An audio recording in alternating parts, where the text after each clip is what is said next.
Okay, magandang araw po sa ating lahat at panibagong vlog, panibagong updates na naman ang ating gagawin ngayong araw na ito, no? Alam niyo sa totoo lang hindi sana ako magba-vlog ngayon pero medyo dito sa amin ay umuulan, no? At ako ay patulog na pero kaya nga while I am scrolling my cellphone, ang dami kasing mga issue ngayon na dapat nating komentaryuhan, no? Re-reactionan. Especially itong mga nangyayari po sa Administrasyong Marcos, specifically sa nangyari po sa COMELEC, no? Ang dami kasing mga nakikita ng taong bayan na very unfair po yung ginawa ng COMELEC. Patungkol po doon sa nangyari kay Abante, di ba? Sa nangyari rin sa Duterte Youth Party List. So si Panelo nga nagkomentaryo na siya patungkol sa Duterte Youth Party List. At may matinding sinabi si Attorney Panelo sa Duterte Youth Party List. Sabi ni Panelo, hindi siya believe dito sa Duterte Youth Party List. Kasi raw kahit itong si Panelo DDS itong si Panelo, no? So Duterte supporter and the same time isa sa mga legal team ni former President Duterte, legal counsel sa panahon ni Tatay Digong nung siya ay presidente. Pero alam natin na itong Duterte Youth Party List rin ay syempre from the word Duterte maka Duterte, di ba? Mga DDS supporters. Pero ang hindi nagugustuhan ni Panelo ay yung bakit ginamit ninyo ang pangalan ni Duterte na Duterte Youth Party List, na hindi naman mga youth yung mga members raw. Merong mga ganong mga argumento si Panelo. At nagtataka yung mga kapwa DDS bakit si Panelo nagkaganon, no? Bakit binatikos ang kapwa DDS?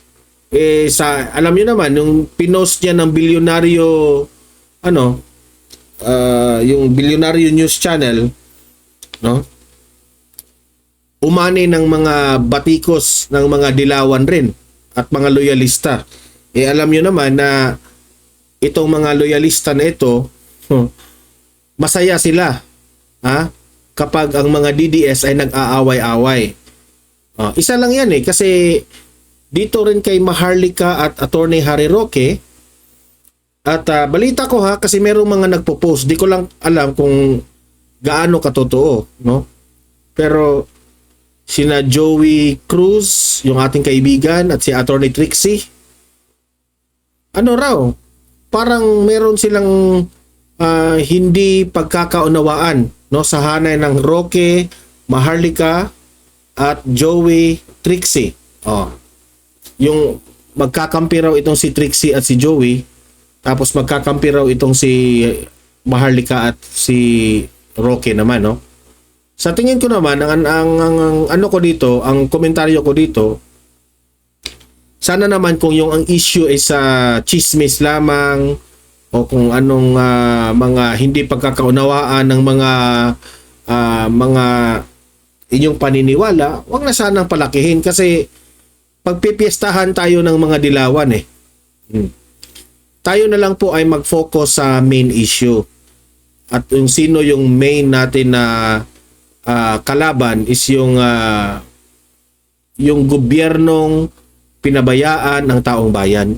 Ako I am just requesting and suggesting sa lahat ng mga vloggers na wag kayo at wag tayong mag-away-away kasi mahirap it will divide, no? Kayo namang mga nanonood ng mga vloggers, ang maipapayo ko lang sa inyo, wag kayong kumampi kahit sino sa kanila, okay? Kasi kung magkakampi kayo, kung kakampihan nyo itong mga vlogger na ito, ipaglaban nyo, it will be divided, no? Made-divide tayo. Marami pa naman ang mga Duterte supporters, tapos dahil lang sa away ng mga vloggers, magdi-divide tayo. 'Di ba? Sana wag naman. Okay, ang ating main issue is itong very unfair na COMELEC. Alam niyo, sa totoo lang guys, ang ginaw rito, no? Sira nga yung aircon namin pero nag-electric fan lang kami pero magginaw pa rin, no? Kasi we usually every Saturday night aalis kami sa bahay ng misis ko, tapos magko-coffee kami sa labas, no? Kasi yun lang yung time niya na free siya, no, from work. So hindi namin nagawa yun kasi umuulan nga eh. So we decided to stay at home na lang, at saka kung ano-anong magawa namin dito, siya natulog, siya ako nagva-vlog na lang ako. Okay? So while I was scrolling my cellphone, kaya nga ito lumabas na naman itong balita na itong House of Representatives, no? Ang kanilang laging binabanatan ngayon ay itong Senado. Papakita ko yan mamaya, ha? Binabanatan nila yung Senado kasi raw ang Senado raw is lawyering. Yan ang term nila, ha? Lawyering VP Sara. Ibig sabihin, sa madaling salita, ay nainggit sila siguro. Ako ha, sa tingin ko naman ang Senado ay ginawa lang nila ang kanilang trabaho. Whether sasabihin nila na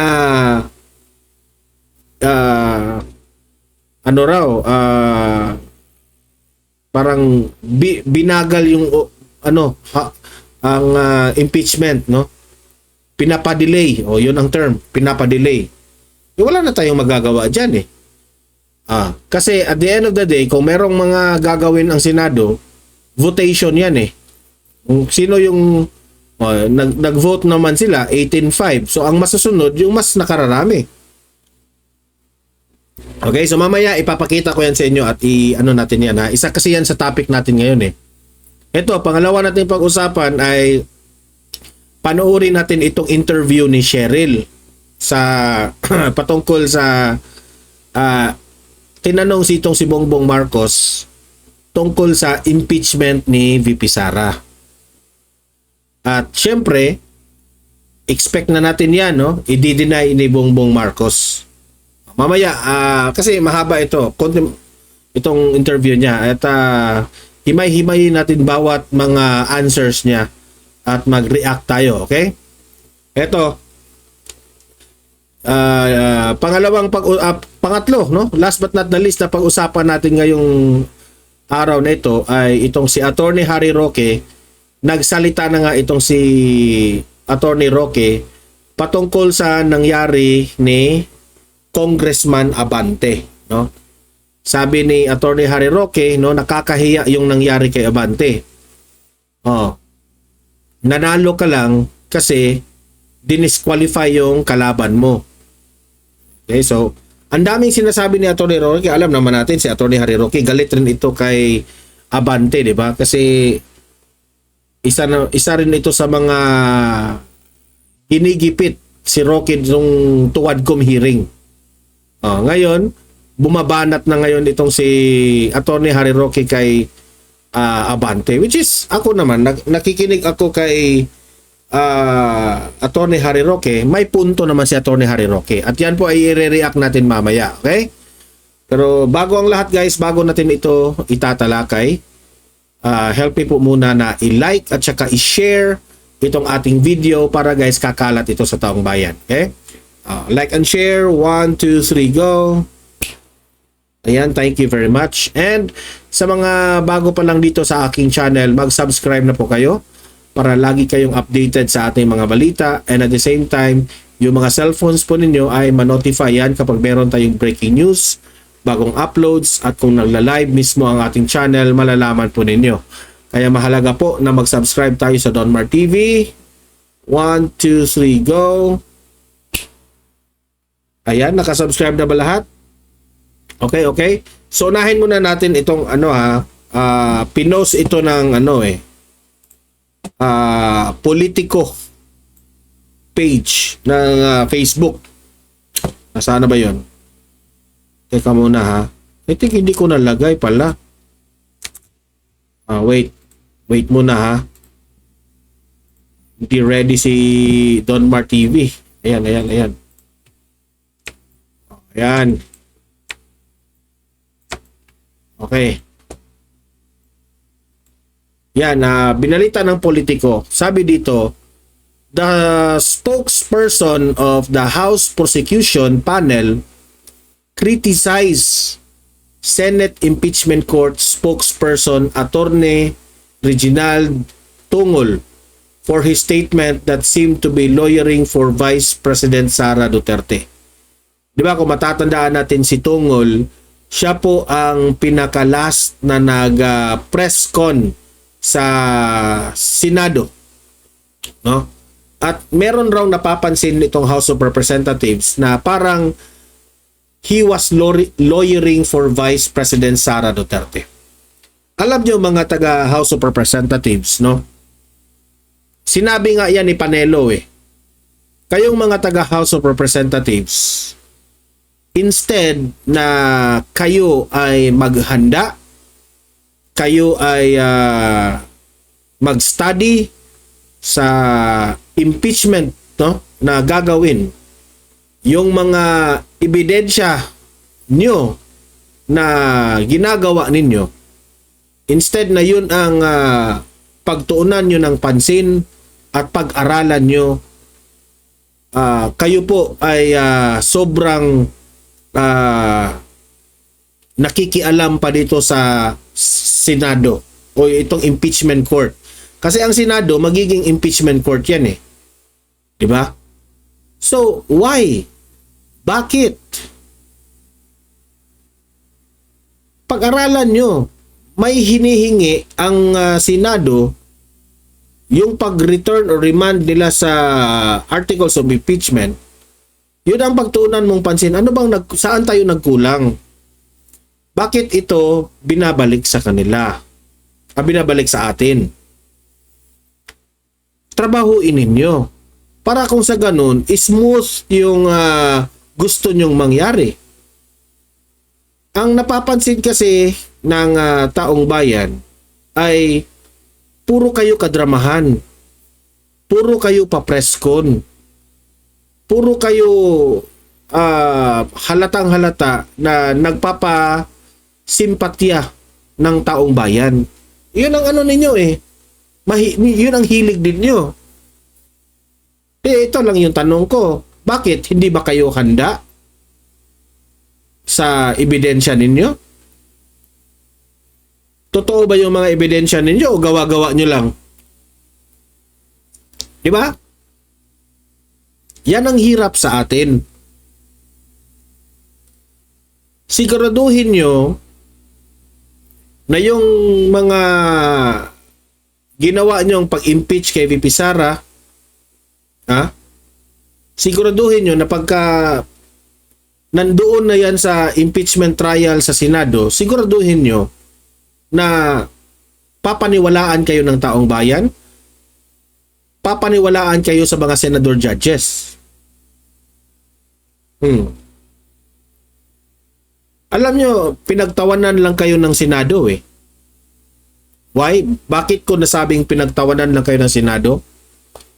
Kasi halos buong buhay ninyo inaalay niyo itong impeachment trial ni VP Sara Halos mamatay kayo sa iyak na ibinalik yung articles of impeachment.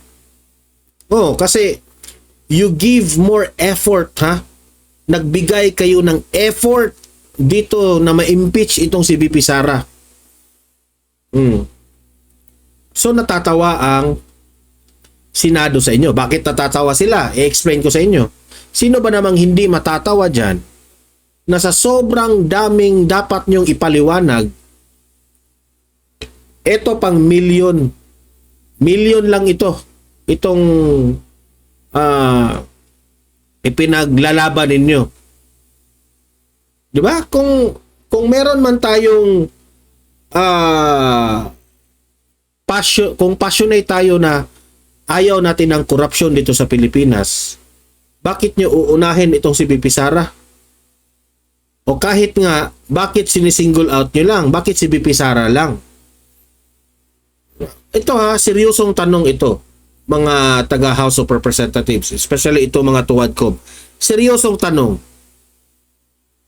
Bakit wala kayong pakialam dito sa flood control projects? Ayan nagsulputan na naman itong mga balita, mga pictures. Nakikita namin ngayon na bumabaha. Merong mga sasakyan na lumulutang na lang sa daanan. Ang tanong ng taong bayan dyan, nasaan ang flood control projects na ipinagmayabang ni Bongbong Marcos noong last SONA? And we are talking here about billions of pesos.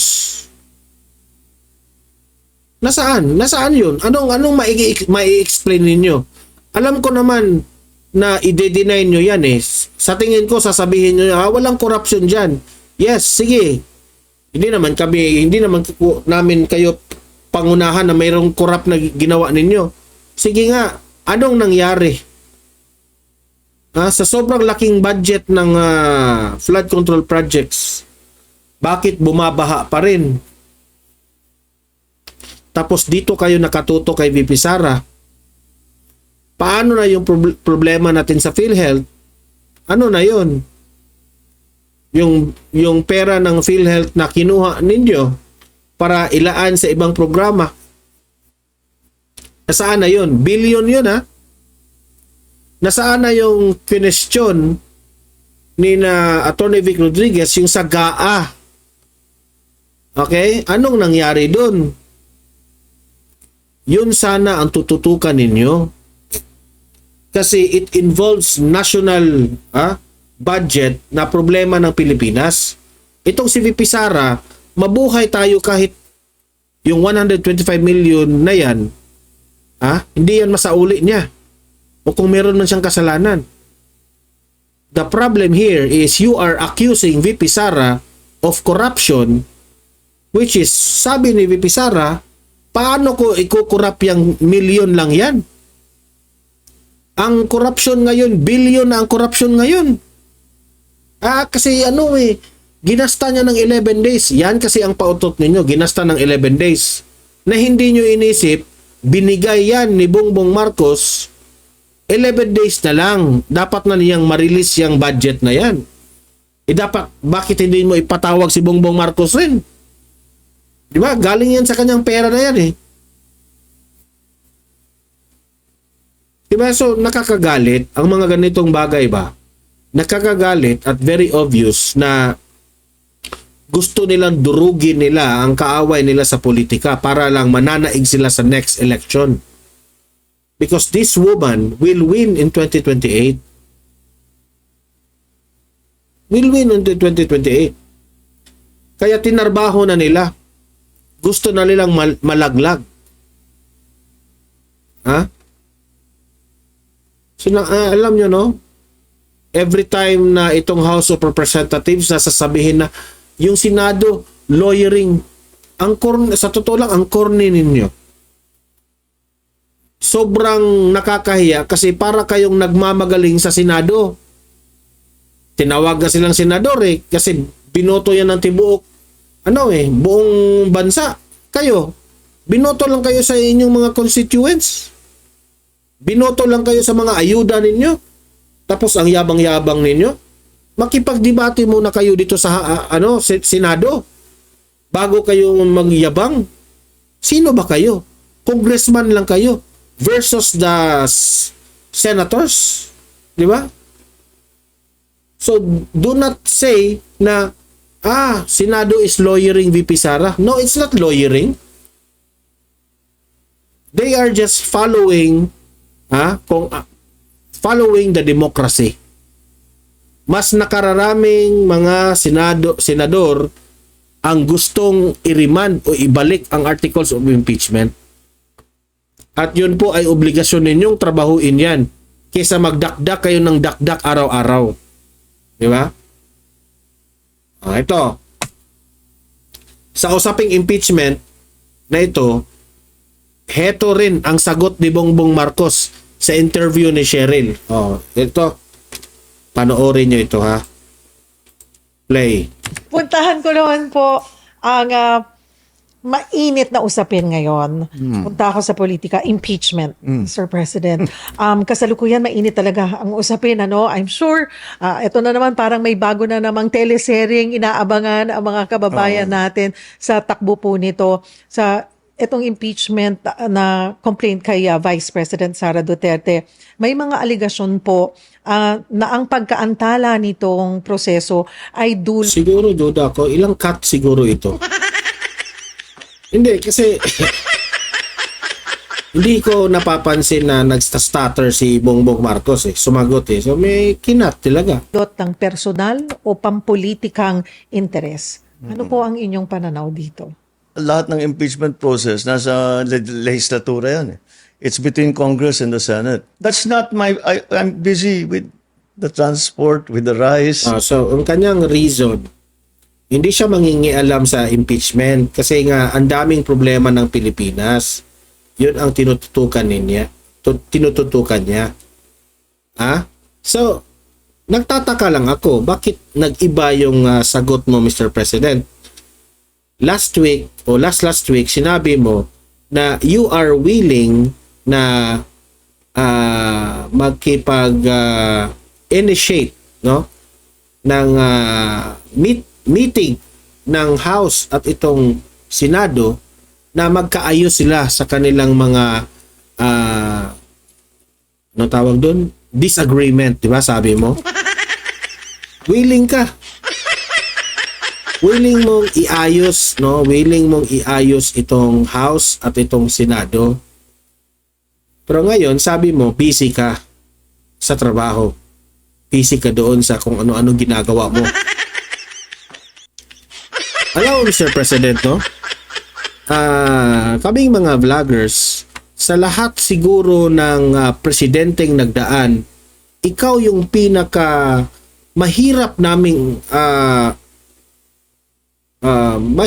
ka naming basahin. Kasi ito yung sinabi mo nung una, tapos mag 360 degrees turn ka. Di ba? Example. Bigyan ko kayo ng example. Ang ICC ay walang jurisdiction dito sa atin sa Pilipinas. Kung pag mandito man sila, ako mismo ang magpapahuli sa kanila, yan ang sabi mo. Only to find out, walang jurisdiction ng ICC only to find out, former President Duterte nakulog doon sa ICC. Sila ang naghatid. Okay? Sila ang naghatid, siya ang nagutos, pinasakay sa eroplano, nagmamadali. Ang inang yan. Ay, nako. With all of the different things that we are doing, that nauubos ang oras ko doon. Put it bluntly. Wala naman akong papel doon sa impeachment. Yes. Sinasabi po kasi nila na Wala kang papel sa impeachment, no?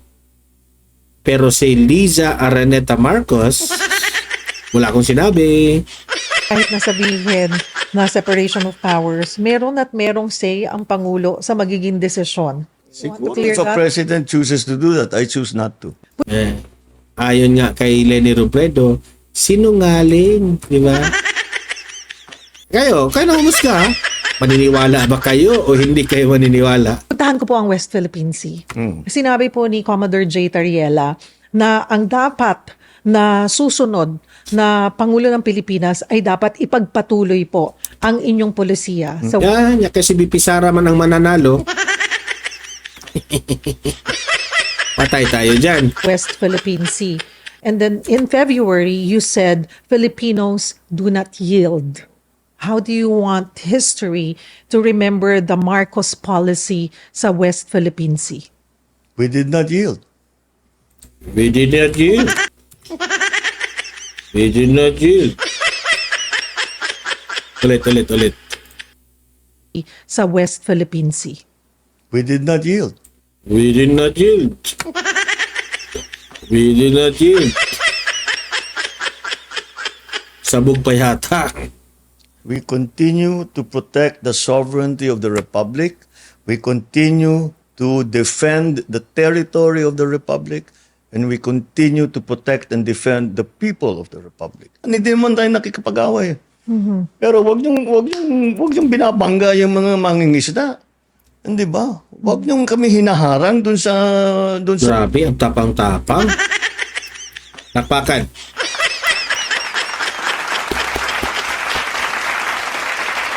Good job, Mr. President. Good job. Ang tapang-tapang mo. Tapang. teritoryo namin. Yun, ipaglalaban talaga namin yan. Because kung ibigay mo yan, Sana naman, no, merong senaryo sana. Ang matapang na presidente, siya ang mauna. Diba? Nandun sa barko. Ikaw yung, sana, Mr. President, yung sa parang sa Titanic. Jack, I miss you, Jack. I love you, Jack. I'm flying. Parang ganun ba? I'm flying. Dapat nandun ka, Mr. President, no? Sa inaapakan ni na Rose at ni Jack. Doon sa, ikaw yung magdala ka ng flag doon eh. Si Tatay Digong naka-jet ski na. Parang back up lang si Tatay Digong, ha? Ikaw, no? Ang sobrang tapang mo, doon ka sa harap ng barko, ganun. Huwag niyong i-water cannon yan. Oh, tapunan ka ng water cannon. ibigay mo ng, like they say, you give them an inch, they'll take a mile. Alam mo, matapang lang yung presidente kasi hindi man ikaw yung on the ground. At yung mga sundalo natin, kawawa, di ba? So you cannot allow it even the 1 inch. Magpa-fast talk po ako ng mabilis bago yung aking final. Oo. Kasi mahilig kayo sa music eh. Fast talk lang to, Mr. President. Oh, di ba? Natatawa na si Cheryl kasi mahilig sa music, mahilig sa concert. Kasi nung una natin na nagkita tayo, kaya lang yun mahaba-haba. 22 questions in 2022. Yes. Ito maiksi lang po, ito. Okay, favorite rock band? Stones. Favorite concert? Earl's Court. Yeah, di ba? Ang bilis mag-answer kapag concert na ang pinag-usapan. Naka-status ka? Naka-status. Status muna natin yan sa page natin, no? Ang bilis makasagot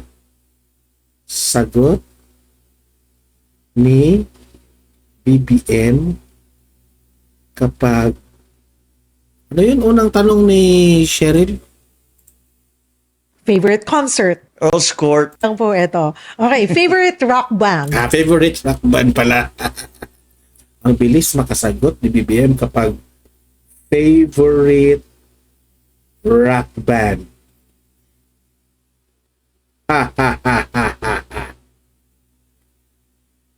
Concert pa more. Diba? Pero kung tatanungin, kumusta na yung flood control? Wala na. Halos di makasagot. Stones. Favorite concert? Earl's Court. Rolling Stones, 1973. Dream concert? Dream concert. Beatles. Mabuo ulit yung Beatles. Hindi po kayo nakapanood ng Beatles Oo. Hindi, meron. Twice. Pero Sarap. after that, naghiwalay na sila eh. Bonget or bongbong? Okay lang sa akin yun. I don't mind either. Favorite Ilocano dish? Favorite Ilocano dish, pakbet. Favorite Waray food?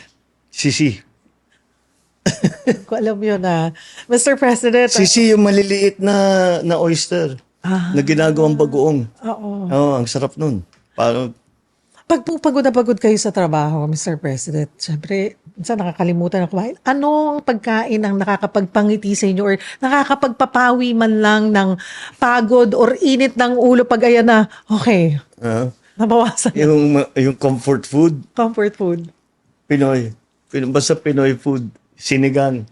Kahit nung nasa abroad ako, yun ang hinahanap ko lagi, yung asim-asim na sinigang. O yung ano pa yung pinapaluto ko sa mga kaibigan kong Pilipino nung nasa abroad ako. Okay, i-stop na natin yan kasi medyo hindi na about politics yung o about what is happening sa ating bayan. Ano yun na. Kumbaga, ang tinatanong ni Cheryl, hobbies na eh. Punta tayo dito kay punta dito tayo kay Roque, no? Na binabanata niya itong si Abante ngayon. No? Ito, panoorin natin. Magandang araw po sa inyong lahat, ha. Narito po ako ngayon sa Zude Park. Ito po ay parke dito sa Netherlands na medyo malayo. Kauna-unahang pagkakataon ko makarating dito kung saan ang Filipino community nagdidiwang pa rin. Nagdiriwang pa rin ng Independence Day sa pamamagitan ng isang community picnic. Nakita niyo po, aming mga person, at nandito naman po kami, no? At mga kaibigan, kasi mainit po doon sa Mitet. At nakakatuwa naman po na napakadami pa rin mga Pilipino na nagbibigay importansya sa ating kalayaan. No? At syempre, salamat nga pala doon sa sumuporta doon sa ating Araw ng Kalayaan para kay Tatay Digong. Ha? Naku, ang feedback naman po yung nakakatuwa, no? At nakakataba ng puso dahil lahat ng tao talaga umalis doon sa affair na yon na masaya, walang reklamo, proud to be Filipinos, at syempre, sabay-sabay na sumigaw na bring him home. Bring him home. Bring him home. Well, ngayon po, pag-usapan po natin ang kaso nitong si Benny Abante, si Boy Dila. Di ba? Well, Delat, hindi ka pa rin makakaupo. Abay, mong akala niya, siya ay Ayon kay Roque ha, hindi pa rin makakaupo si Abante. Ano kaya ang reason nito? Pakinggan. makakaupo na bilang kongresista, miski siya ay natalo nitong si Joey Uy. Kung matatandaan niyo po, natalo siya bilang isang kongresista at ito naman po ay parusa ng taong bayan sa kanya dahil sa kanyang boy dilang ginagawa sa Kongreso, kung saan binaboy niya yung proseso ng Kongreso at ginawa niyang talagang instrumento para gipitin ang mga Duterte at kanilang mga aliado. Well, nakatikim po siya na hagupit ng taong bayan. Pero si Boy Abante, si Boy Dila, abay umasa na siya'y makakaupo. Bakit? Kinuntsaba ata ang COMELEC. Kinuntsaba ang COMELEC at sinabi na hindi raw natural born Filipino itong kalaban na si Joey Uy. Well, alam niyo po, sa ating saligang batas, dati-rati po, under the 1935 Constitution, dapat para ikaw ay maging natural born Filipino, ang tatay mo ang dapat maging Filipino. Pero binago na po yan. Mula po, kung hindi ko nagkakamera, 1973 Constitution. No? Ngayon po, kay tatay, kay nanay ay natural born Filipino, sapat na po yan para isang Filipino ay maging natural born Filipino. Sa kaso po ni Joey Uy, talaga naman po ang tatay niya ay naturalized Filipino, pero nanay niya ay natural born Filipino. At dahil ang nanay niya ay natural born Filipino, syempre siya ay natural born. Pero nakapagtataka pa, bakit po ang second,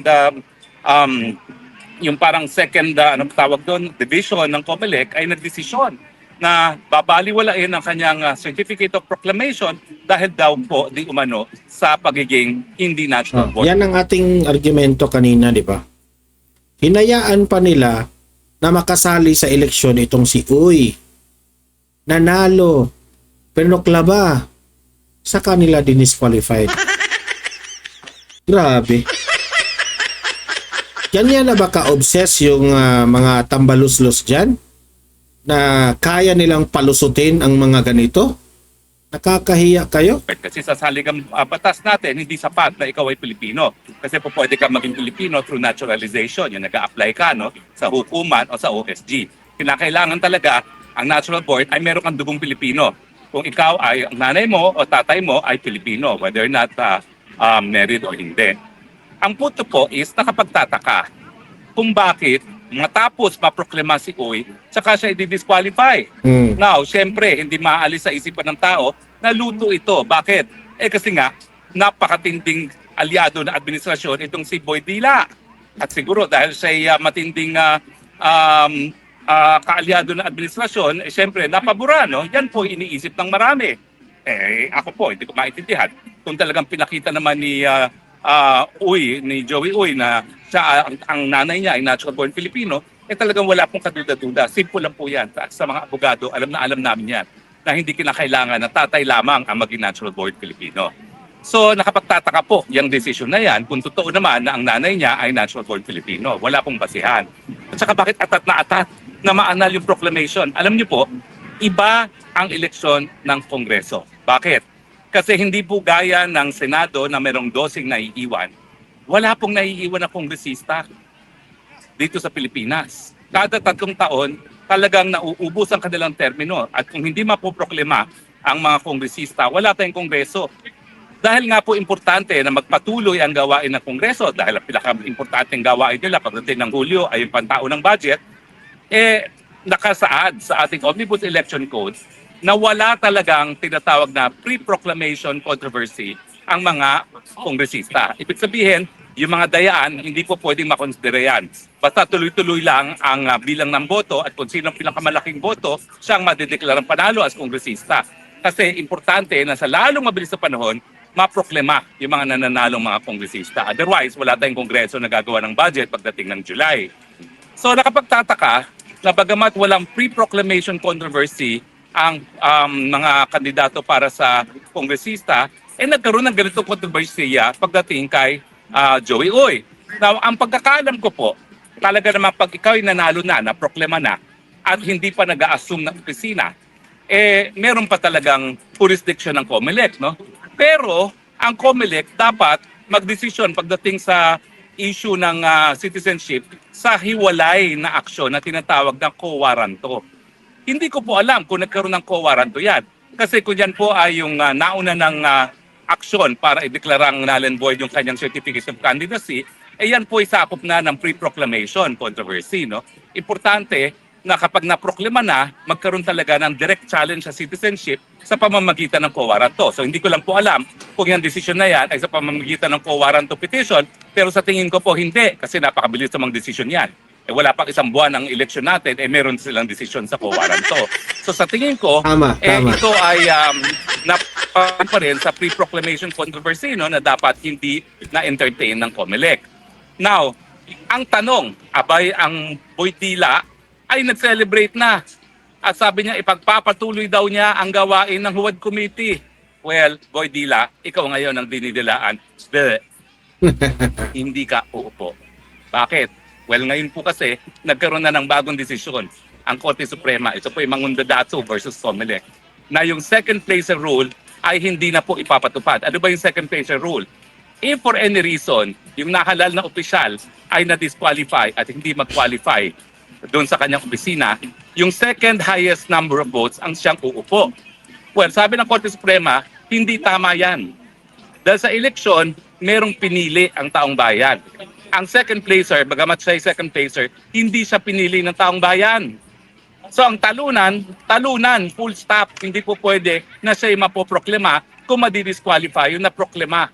Lalong-lalo na kung ang posisyon ay kongresista. Kasi nga, importante yung pagkakaroon ng mga kongresista. No? Otherwise, wala tayong budget. So ito pong decision nito, ay ito po ngayon ang applicable kay Boydila. Bagamat nagdidiwa na si Boydila na akala niya babalik siya sa Kongreso at mga api na naman siya sa Ward Committee, hindi, Boydila. Buti nga, belat. Hindi ka uupo dahil dito sa bagong desisyon ng Korte Suprema. Ang sabi ng Korte Suprema, ang binoto ng taong bayan, yung pinakamataas na boto. Kung if any reason, matapos maproklima, hindi siya makaupo, magkakaroon ng vacancy. Kinakailangan, kung maghalal na naman ang taong bayan ng bagong kandidato o bagong kongresista pagdating dito nga sa kaso ni Joey Uy. Sabihin nating matalo si Joey Uy sa M-Bank kasi mula doon sa second division, mag-motion for reconsideration naman yan at dadalhin. Maganda ito kapag totoo itong sinabi ni Atty. Harry Roque. Iyak ka dito, Boydila. Abante. Iyak ka dito. Supreme Court na nagsabi niyan, ha? Sa COMELEC, no? Pero ako naman naniniwala na karamihan naman, if not all of them, hindi, karamihan pala, may isa dong non-lawyer, no? Ay abogado, alam naman nila na kapag ang nanay natural born Filipino pa rin yung anak. Pero if for any reason, hindi mabago itong decision nito at masustain na pa yan ng Korte Suprema, ang realidad, hindi uupo si Boydila. Kasi Boydila, kinakailangan, ikaw ang nanalo bago ka makaupo. Ikaw ay natalo. At ang sabi ng Korte Suprema, hindi mabubura yung pagkatalo miski pa ma-disqualify yung nanalo. Ang solusyon dyan, magkaroon ng special election. Pero ang number 2, hindi uupo. Alam niyo po, kahit saan yung tignang anggulo, meron pa rin katarungan. Si Boy Dila na ginamit ang ating Kongreso bilang isang institusyon para instrumento ng pagigipit sa mga taong gaya ko. Ayun, sinuka ng kanyang mga constituents. Sabi nga nila, ang gaba, dili magsaba. Diba? Matapos masuka, parang gumawa ng paraan na siya ang manalo kasi hindi ako mapaniwala na on its own yung COMELEC ang nag-disqualify kay Joey Uy. Sigurado ko na siya mismo ang nagsampa ng disqualification. Pero yun nga kung ako naman sinuka na ako na aking mga constituents, hindi ko na pagpipilitan ng sarili ko, di ba? Ang sama naman nun, gahaman talaga sa kapangyarihan. Correct. May pagkakapal. Pero yun nga po, no, sinuka na siya at ang gusto pa rin niya ay siya pa rin ang umupo. Well, sorry ka na lang. Ang That's tawag dyan, greed of power. Karma, dahil hindi ka naging tapat sa iyong tungkulin. Ang trabaho ng kongresista, tagagawa ng pulisiya.